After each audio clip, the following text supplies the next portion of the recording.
د ادعاو دوام ککړ افغانستان کې د ټي ټي پی د مرکزونو په هکله اندېښمن یو.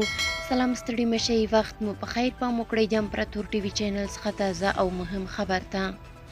د ادعاو دوام کاکړ افغانستان کې د ټي ټي پی مرکزونو په هکله اندېښمن یو.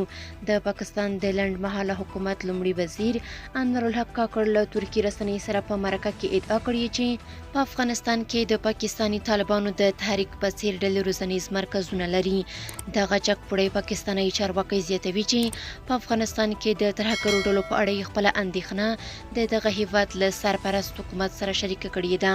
انورالحق کاکړ ویلي، اوس موږ د افغانستان د سرپرست حکومت د هوډ او ارادې په اړه قضاوت نشو کولی، خو موږ خپلې اندېښنې لرو ځکه د پاکستاني طالبانو د تحریک په څیر ډلې په افغانستان کې ژوند کوي او د هغوی روزنیز مرکزونه هم هملته دي.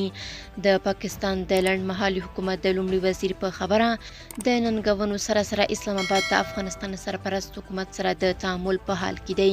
ښاغلي کاکړ په دې هکله ویلي، زه هیله لرم چې د ننګونو سره سره د دواړو هیوادونو په اړیکو کې موږ وکولی شو په لوړه کچه تعامل ولرو، ځکه له سیمې څخه د داسې ډلو له منځه وړل د دواړو هیوادونو په ګټه دي. ورته مهال د اسلامي امارت ویاند ذبیح الله مجاهد ډاډ ورکوي چې له افغانستانه هیڅ هیواد ته ګواښ نشته او د پاکستان په ګډون له نورو هیوادونو سره ښې اړیکې لري.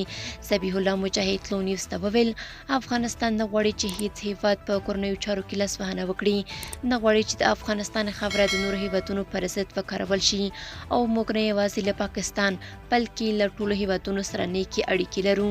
د سیاسي چارو شنونکی جاوید مومند هم وایي، د پاکستاني چارواکو د ډول څرګندونې د دواړو هیوادونو په زیان دي او که دوی د ډول څرګندونې کوي نو باید په دې اړه اسناد او شواهد وړاندې کړي، ثابته کړي چې ټي ټي پی د افغانستان په خاوره کې ده.